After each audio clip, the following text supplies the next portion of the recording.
Magkakatuluyan talaga itong DJ Audrey dyan. Ano? Ano? Uy! Uy! Fake news!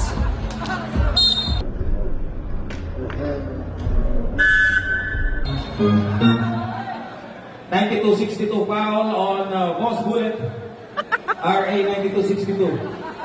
Ang lapad. Boss Bullet, reklusyon perpetua yan. Binabalyan. Intindihin mo na lang. Intindihin mo. Laging tama yung mga yan. Hindi tayo mananalo yan.